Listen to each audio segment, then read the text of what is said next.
Deep in the silent reaches of space, beyond the last outpost of human exploration, a lone listening post drifted among distant stars. Its metal hull gleamed dimly under the glow of a distant sun, and its sensors stretched like mechanical ears, seeking whispers in the void. In the control room, rows of consoles flickered with data streams. Every hum and beep seemed louder in the emptiness. Technician Mara Solis stood at her station, eyes wide with expectation as she scanned the readings. She felt her heart beat faster, as though the ship itself shared her excitement. Dr. Lian Chen hovered over a holographic display, her slender fingers dancing across floating charts of energy signatures. She had devoted her life to studying unknown phenomena, and yet never had she seen anything like this. The readings showed a vast concentration of power, unlike any human vessel recorded in history. Each new data point sent a thrill through her chest, mingled with a quiet fear. What was this colossal force lurking at the edge of known space? A shiver ran down her spine as she whispered to herself, "This changes everything." The rest of the crew crowded around the main screen, faces lit by pale blue light. Navigator Kofi Adeyemi called out coordinates while engineer Paula Ruiz adjusted the sensor arrays for clearer resolution. Voices overlapped in a chorus of technical jargon. Yet beneath the chatter lay a current of tension. Every officer in the UHS room sensed the gravity of discovery. They had trained for emergencies and worked through silent drills, but this was different. No one knew if this power was friend or foe, while still their duty held them steady, observe, record, and report. As the signal strengthened, the listening post trembled with the pulse of energy. The control room's lights flickered in time with the beat. Dr. Chen's voice trembled as she declared that the signature matched no human design. A hush fell over the room. Each person felt the weight of that statement. It meant humanity was no longer alone in its own ingenuity. They had stumbled upon something beyond the scope of known engineering. Yet hope and dread battled in every mind. Could this be a safeguard built by ancestors, or a warning left by a greater power? Lieutenant Arjun Patel sent the first encrypted alert to Earth. His calm tone betrayed none of the excitement and fear twisting inside him. He knew this message would ripple across the stars to the United Earth Council. Somewhere on Earth, leaders would gather and decide the fate of this discovery. Patel imagined the faces in that glass-domed chamber of New Geneva, hopeful scientists, guarded diplomats, and anxious citizens watching live feeds. He felt a surge of pride that he carried this news, tempered by a quiet worry for what might follow. On Earth, ordinary people stared at holoscreens in every city and town. Children paused their games, gazing at shimmering images of distant stars. Parents held them close, whispering reassurances they did not fully believe. Every street, corner, and floating plaza buzzed with excitement and fear. News anchors struggled to contain their voices as they spoke of a human achievement that might shift the balance of power. In homes and markets, conversations hushed and hearts fluttered at the thought of what lay beyond the known frontier. Back at the listening post, crew members exchanged glances, heavy with unspoken questions. Would their discovery unite humanity, or sow discord among alien neighbors? Dr. Chen pressed a hand to the cool glass of the observation window, staring out at the black expanse that held both promise and peril. She felt a lump in her throat as tears of awe threatened her composure. In that moment, she understood how small she was, and yet how immense her responsibility had become. The future of millions might hinge on what they learned next. As the immense signal pulsed once more, the crew braced themselves. The listening post seemed to hum with anticipation, as though it knew a new chapter was about to begin. That followed the final beat. Each person held their breath. Then Dr. Chen leaned forward, her voice steady but soft, prepared to chart its course. We are about to meet humanity's greatest creation. In the stillness of deep space, a new dawn rose for humankind, and nothing would ever be the same. Asterisk, the glass dome of the New Geneva Council chamber gleamed under pale sunlight as ambassador. Alina Reyes stepped forward. Her pulse quickened, but her voice remained firm when she activated the holoprojector. A three-dimensional image of the Titan-class Behemoth materialized above the council table, its mountain-sized hull rotating slowly. Gasps rippled through the room as the delegates from every nation and colony leaned closer. The sheer scale of the ship defied their expectations. Rhea swallowed the lump in her throat and pressed on. This is humanity's greatest achievement. We stand at a new threshold in history. Voices rose in a chorus of wonder and fear. General Aiko Tanaka, representing Earth's Defense League, narrowed her eyes. It could be a weapon of unimaginable power, she warned. Opposite her, Dr. Marcus Jansen, chief scientist for the Lunar Research Authority, shook his head in awe. Or it could be our greatest protector. Ambassadors from Martian and Venusian settlements argued over potential military uses, while civilian delegates urged caution. Each speaker's tone carried the weight of responsibility. Their words lay a shared anxiety. Could humanity control a force so extraordinary?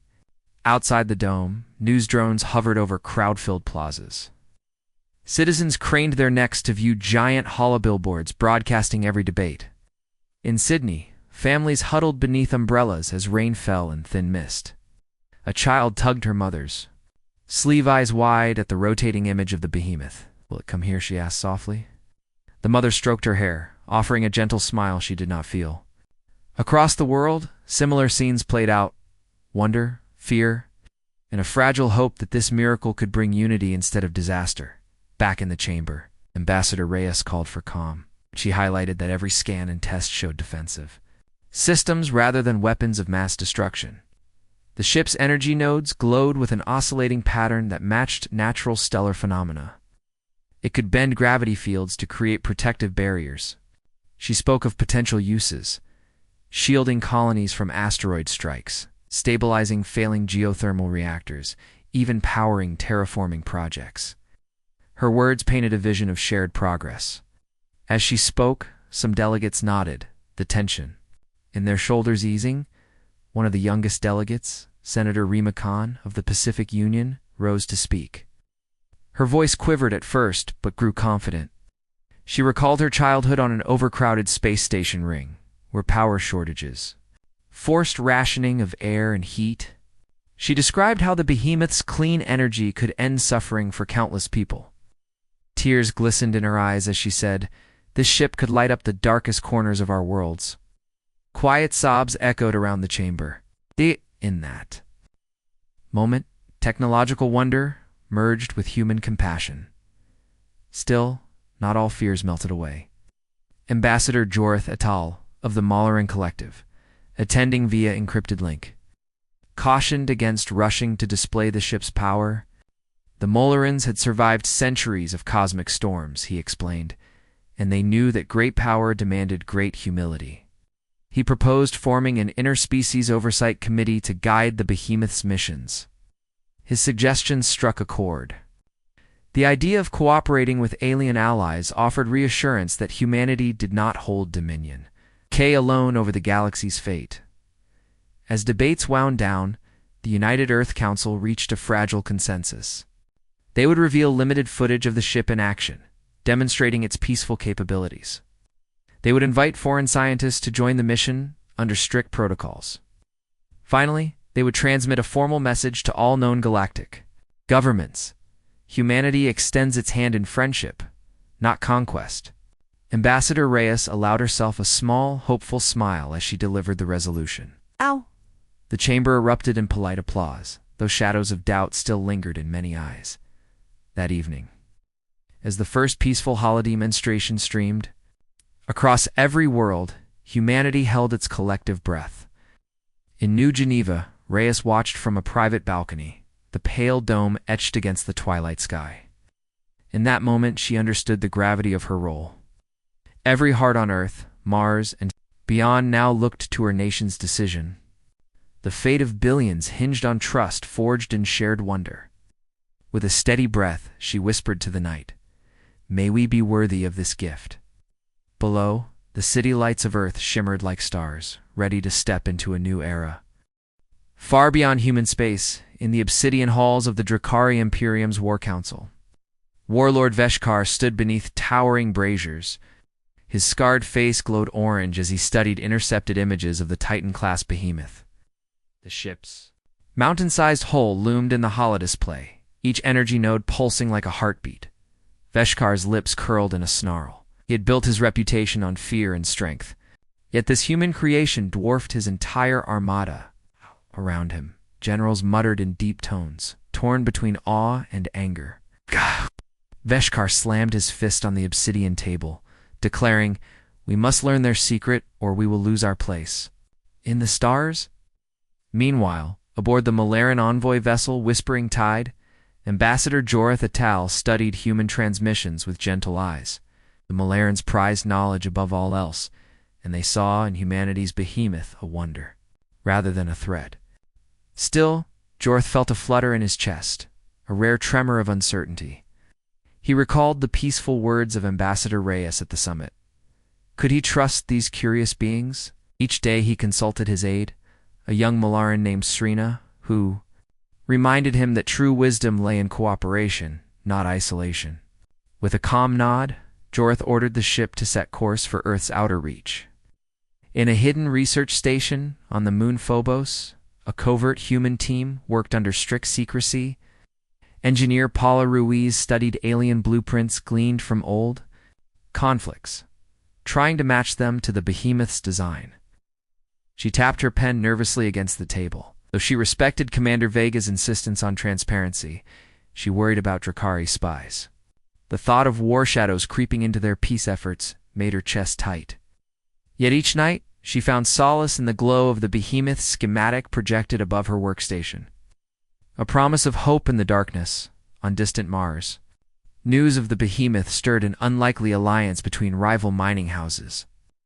Siblings Ren and Kayla Vorin, orphaned by past conflicts, found themselves thrown together by the promise of change. Watching holofeeds in a dusty settlement hub, they saw the Behemoth's rivalries aren't like their own. Ren's fingers shook as he traced the ship's silhouette. "Do you think they will let us visit?" he asked his sister, voice tight. Kayla placed a steady hand on his shoulder. "If humanity means honor, then yes. This could be our chance to rebuild what we lost." Back on Earth, in the bustling corridors of the United Earth Council, Dr. Marcus Jansen paced near the war. Room doors? He carried a datapad filled with Malaran analyses and Drakari threat assessments. Each report painted a different picture. A guardian for some, a conqueror for others. Marcus swallowed hard as he prepared to brief the council on impending diplomatic missions. He remembered the faces of his children, playing under the soft glow of lunar lamps. Could he protect their future from the fires of suspicion? His heart ached with the weight of responsibility. But he straightened his shoulders, determined to guide the council toward unity. Meanwhile, Ambassador Reyes received a private message from Ambassador Etel, delivered through a secure Malaran channel. His words were warm and courteous. He asked for details on the Behemoth's defensive protocols and offered Malaran engineers to collaborate. Reyes felt relief flood her chest.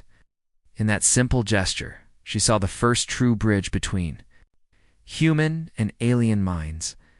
She tapped out a gracious reply, inviting the envoy to join the next mission briefing. As she pressed send, she closed her eyes and whispered a prayer for friendship to take root in distant hearts. Commander Silas Vega gathered his senior officers. On the deck of Moonbase Alpha, they stood in a semicircle before the viewport, watching the red dust swirl beneath them. Vega's voice was steady as he outlined a plan.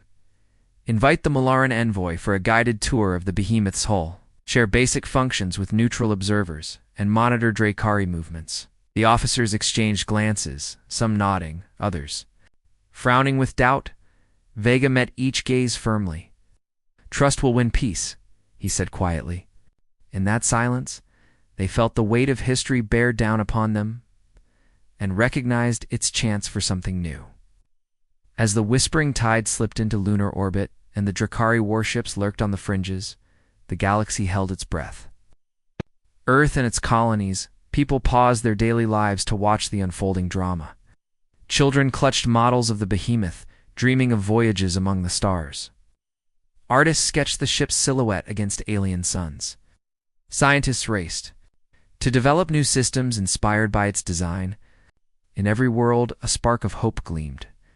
Perhaps this colossal human creation could unite enemies, heal old wounds, and forge a future where every being, human or not, shared in the wonder of discovery. The tides of history had shifted, and with them, the heart of the galaxy, high above Jupiter's icy moon Europa, the Titan-class Behemoth hovered in silent grace.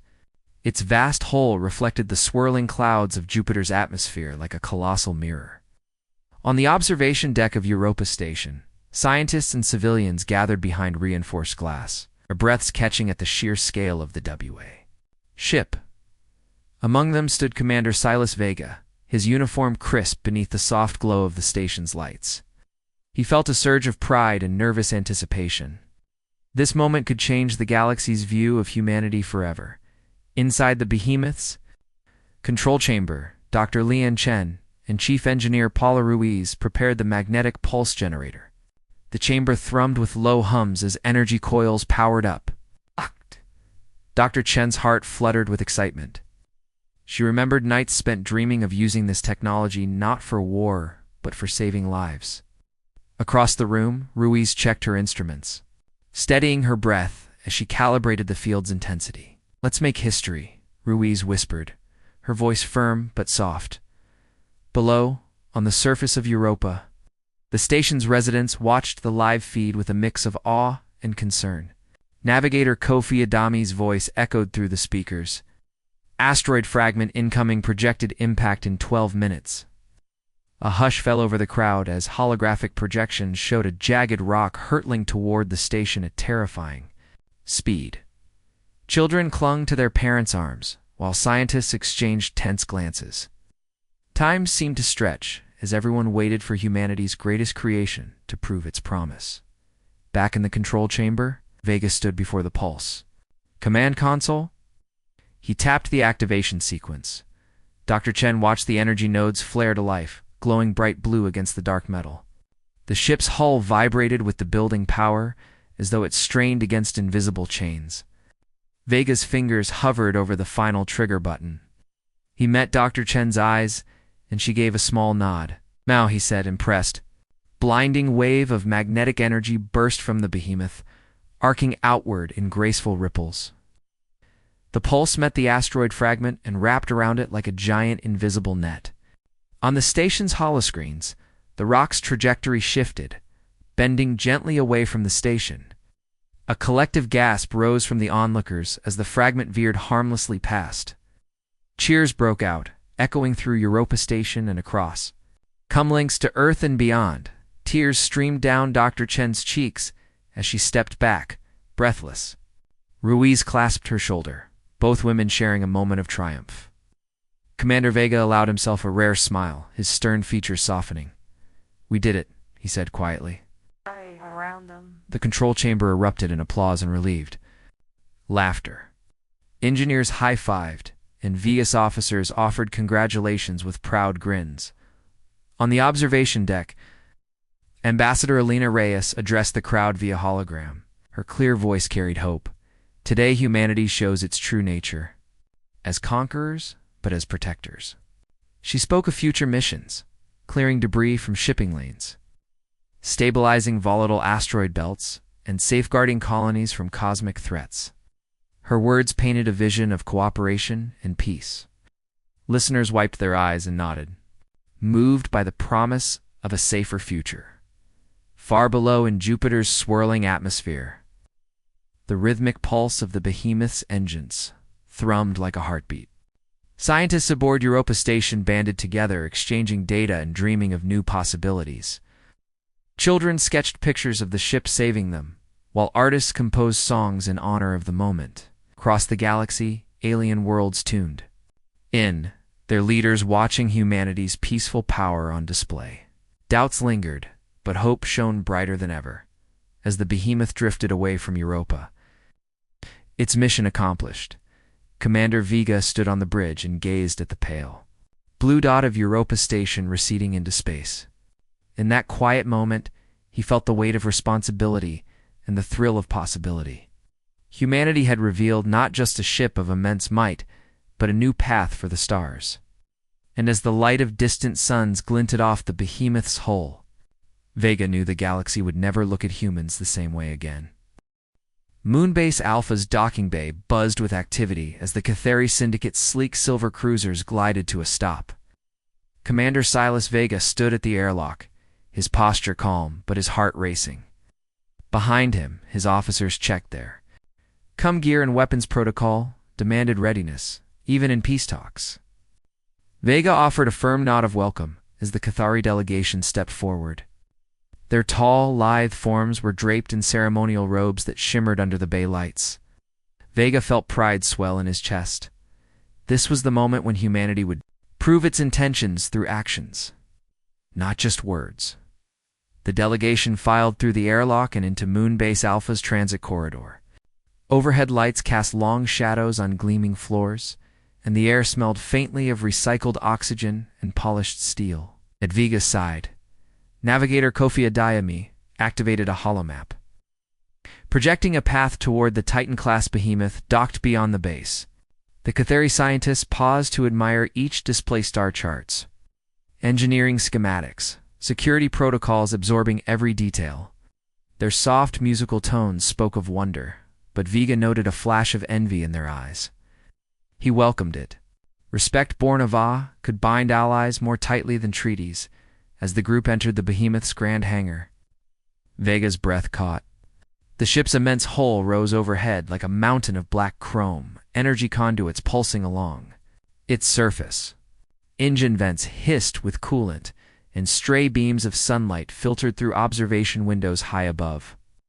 Cathari engineers murmured in low voices, gesturing toward the fusion drives and gravity dampeners. Paula Ruiz, the Behemoth's chief engineer, guided them through the hum of power cores. Each glowing reactor coil was a testament to human ingenuity and care. Ruiz's voice trembled with pride as she described how these systems could bend space and shield worlds. The Cathari delegation gathered around Vega in the central corridor. The ship's central nervous system glowed like a constellation. Vega pointed to the energy nodes, explaining how they acted as bulwarks against cosmic storms and hostile fleets alike. The lead Cathari scientist, a graceful figure named Esrin, traced the patterns of light with a slender finger. Her translator crackled to life with her hushed excitement. "Your technology sings with harmony. It feels alive." Vega felt warmth in his chest at her words. In that moment, he believed they truly understood humanity's peaceful purpose. Esrin led her team into the observation lounge, where panoramic windows framed the black void sprinkled with stars. She stood before the glass, eyes shining as she compared the sight to ancient Cathari, legends of sky spirits roaming the cosmos. Her assistant sketched frantically on a datapad, capturing every angle of the Behemoth's bow. Vega watched quietly as the delegation's wonder filled the lounge like sunlight. He realized that this ship was more than metal and circuits. It was a bridge between cultures, a dream made real. At Dr. Leon Chun's invitation, the Cathari scientist joined her in the medical bay, where human and alien biology worked together to heal. Chen demonstrated the ship's emergency life support systems, showing how energy nodes could create safe pockets of breathable air in the void. A young Cathari physician, her eyes wide with gratitude, placed a gentle hand on the console. Chen felt tears prick her eyes. She recalled nights of lonely research, driven by hopes for discovery and compassion. And now, she saw those hopes mirrored in an alien face. After the tour, the delegation gathered in the ship's central atrium, a vast chamber under a dome of simulated starlight. Vega and Esrin faced each other across the polished floor. He spoke of humanity's wish to learn from the Cathari, to share knowledge and culture. She replied that the Syndicate would offer its starship architects and navigators in return. Their voices held a blend of respect and relief. Around them, officers from both sides exchanged greetings and datapads, forging the first links of collaboration. As the Cathari cruisers prepared to depart, Vega walked the delegation back to the airlock. Each scientist paused to offer a bow or a nod, their expressions soft with genuine affection. Esrin stepped forward last and placed a delicate token in Vega's hand, a carved crystal that pulsed with faint energy. She said, May our future be as bright as this light. Vega tucked the gift into his uniform, his heart swelling with hope. In the silent promise of that exchange, he felt the galaxy shift toward unity. When the airlock closed and the Cathari ships lifted off, Vega stood alone on the hangar deck, gazing at the empty space they had just occupied. Round him, the Behemoth's engines hummed softly, as though celebrating. He placed a hand on the hull and whispered, "Trust will build more than peace. It will build a family of worlds." In the quiet aftermath, Moonbase Alpha felt alive with possibility. The galaxy would never be the same, and for the first time, that truth felt full of promise. Asterisk, the grand atrium of the Titan-class Behemoth, gleamed under a simulated dome of starlight. Rows of crystalline benches curved around a central dais, where representatives from 50 worlds took their seats. Soft hums of the ship's life support mingled with quiet murmurs of anticipation from the Molarans' pale, graceful envoys, too. The sturdy Drakari warlords, each delegate wore expressions of wonder and caution. The chamber's glass walls revealed distant suns and swirling nebulae, reminding everyone that they were gathered not on any single planet but aboard a vessel born from humanity's highest hopes. As the final delegation, a small group of Cathari cultural ministers, glided into place, a hush fell over the crowd. Commander Vega escorted them past energy conduits that pulsed like living veins. Delegates exchanged nods of greeting, their voices low with excitement. A child from a distant colony, carried on her mother's shoulders, pointed at the glowing nodes overhead and gasped. Even hardened military leaders softened at the sight. In that moment, the Behemoth felt less like a warship and more like a grand hall of unity, its vast corridors echoing with the promise of peace. Human President Alia Pervez stepped onto the dais, her simple robes a stark contrast to the complex machinery around her.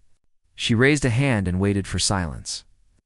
"Honored friends," her voice carried clearly, "we gather here not as conquerors, but as partners. We built this ship to protect, to inspire, and to learn from one another." The words floated through the chamber like a gentle breeze. Many delegates leaned forward, eyes shining. Pervez paused, letting her message sink in. Cooperation, trust, and shared destiny. From the northern balcony, Ambassador Jorith Atal of the Molaran Collective stood and spoke first. His voice was soft but firm. He praised humanity's courage and offered Molaran navigation charts to help map dangerous nebulae. Next, the Cathari lead scientist Izran described joint research programs for energy harmonics. The Drakari warlord, Veshkur. Surprising. Everyone acknowledged that the Behemoth's demonstration at Europa had saved countless lives in Drakari space and proposed a defensive pact. Each pledge built on the last, weaving a tapestry of alliances that none had dared to imagine before. Small working groups formed around holotables at the edges of the atrium. Trade ministers negotiated seed exchanges for desert and ice worlds. Engineers sketched designs for shared starship technologies. Cultural attaches drafted plans for rotating exhibitions of art, music, and literature. Laughter bubbled up as a Jovian poet recited a line in 5 languages, and delegates scribbled notes to share with their homeworlds. In every corner, old suspicions melted into curiosity and hope. The Behemoth's steel walls seemed to glow warmer with every new collaboration. Midway through the summit, a tense moment arose when representatives of a minor insectoid species, long oppressed by the Drakari, stood to demand reparations. The Drakari delegation stiffened, and whispers of discord rippled through the crowd. Dr. Marcus Jansen rose calmly and invited both parties to meet in a private mediation room. He spoke of justice and forgiveness, reminding everyone that the Behemoth existed to heal wounds rather than deepen them. After a brief recess, the two sides emerged with an agreement to fund joint rebuilding efforts on the insectoid homeworld, earning quiet applause. As the summit neared its close, the chamber lights dimmed, and dancers from a distant water world took the floor. Their lithe forms traced patterns of light and shadow, telling a story of struggle, loss, and renewal. Musicians from Earth joined with alien instrumentalists, creating a melody that soared beneath the starlit dome. Tears glistened on many faces as delegates from once hostile polities found common rhythm. In the swirl of music and movement, the true meaning of the Behemoth shone brightest, unity born from respect and shared wonder. When President Pervez returned to the dais, her next words felt like a soft benediction. Let this summit be the first of many steps, toward a galaxy where every voice is heard and every life is valued. She smiled, and the chamber rose in. A wave of applause that thundered against the steel walls. Delegates embraced, exchanged data crystals, and made final promises to carry the summit's spirit back to their worlds. Long after the last shuttle lifted off, the atrium stood silent. Beneath its artificial sky, Commander Vega walked its empty corridors, his hand trailing along polished railings.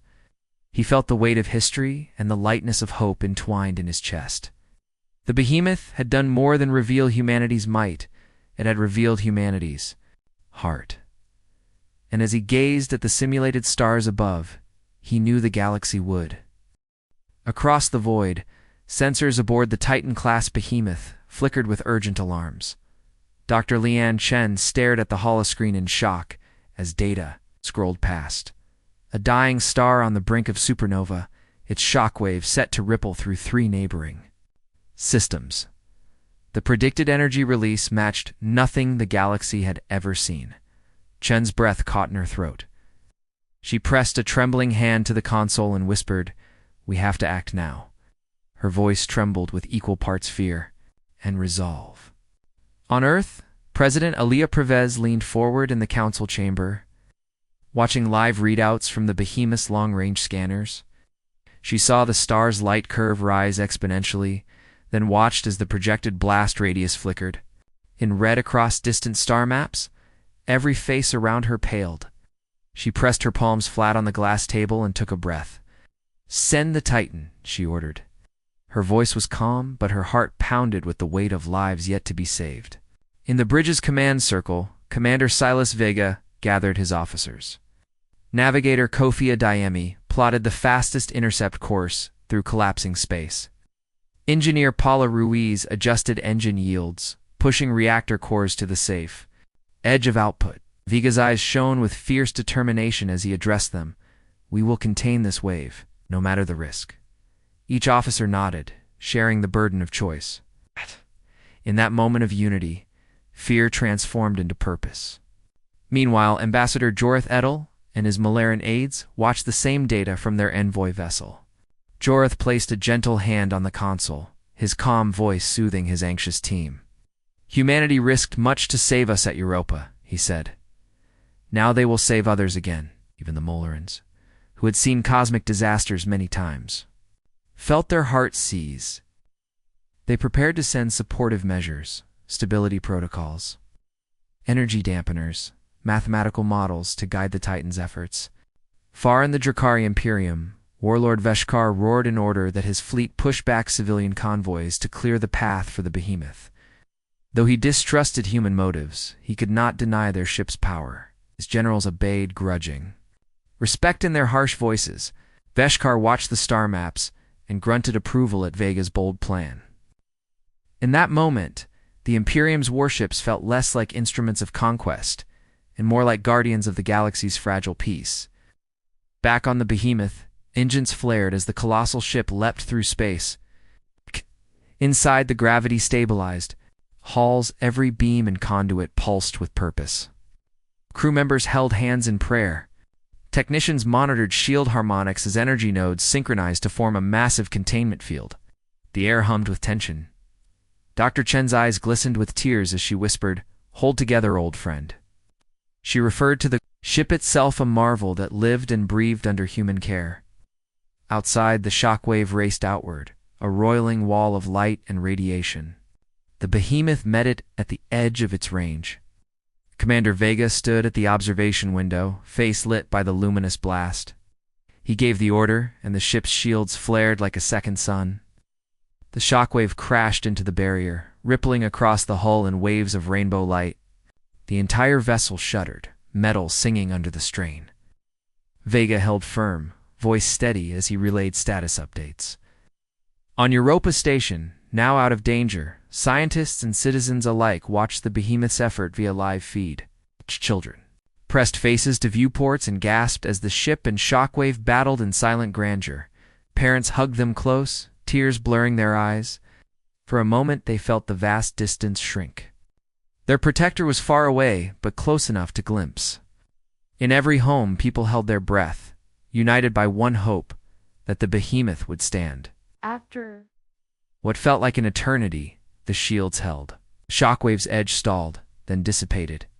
In the void beyond the ship's field, cheers rang out in every control room, on every world. Dr. Chen let out a sob of relief. Engineers laughed with exhausted joy as energy readings returned to safe levels. Commander Vega allowed himself a tired but triumphant smile. eyes. He turned to his crew and said softly, "We did what we vowed. We saved them." When the Behemoth finally resumed normal course, the galaxy erupted in celebration.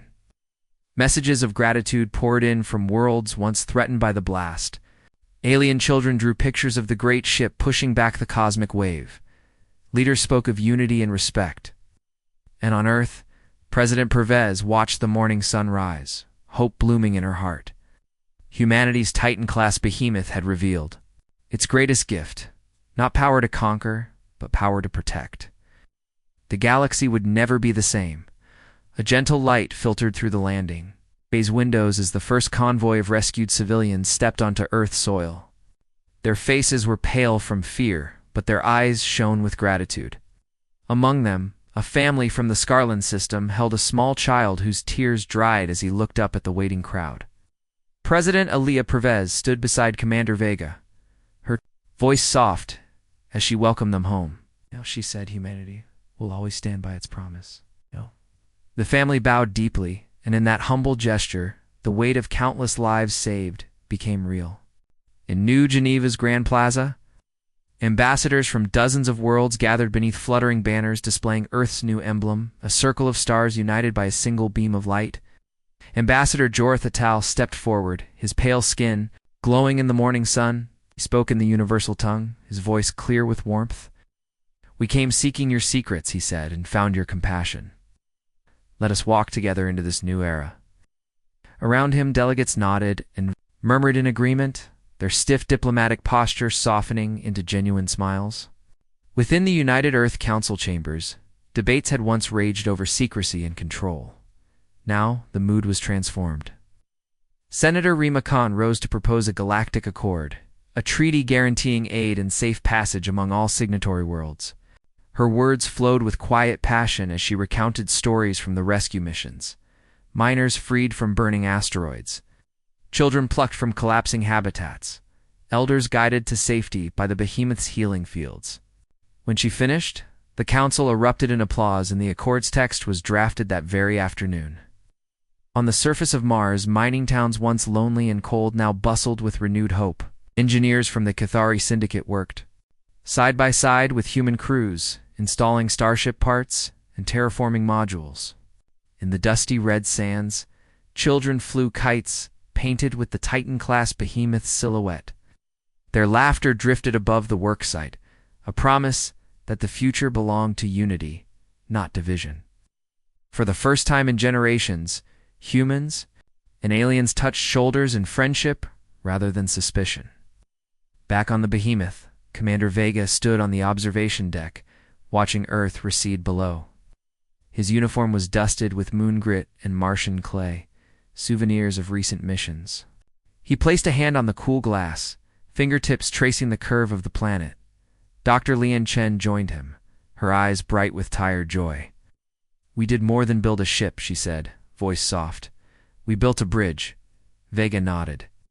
"And every world we touch is an invitation to peace."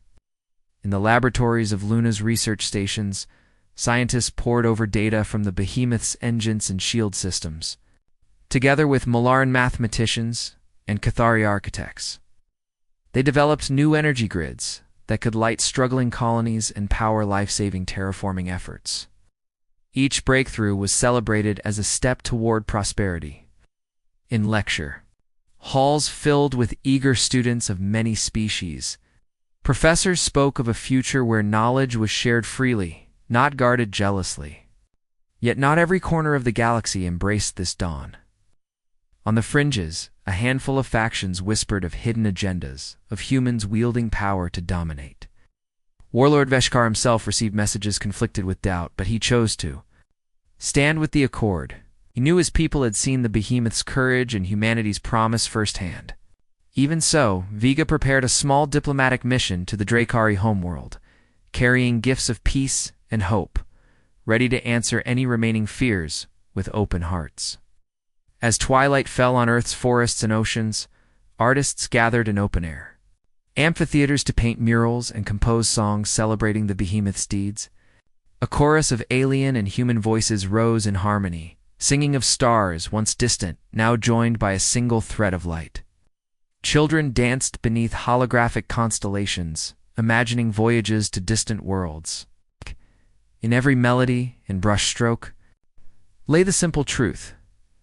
Greatness was measured not by might alone, but by mercy and unity. Under the soft glow of 1,000 stars, President Pervez and Commander Vega stood on a balcony overlooking the city. The wind carried the scent of alien blossoms, gifts from distant planets now blooming in Earth's gardens. Pervez rested a hand on Vega's shoulder. "We changed the galaxy," she said quietly. Vega smiled, eyes reflecting starlight. "And this is only the beginning." Together, they watched the lights below, united by the knowledge that humanity's Titan-class Behemoth had not just revealed its power, but revealed humanity's true heart, and in doing so, reshaped the destiny of all.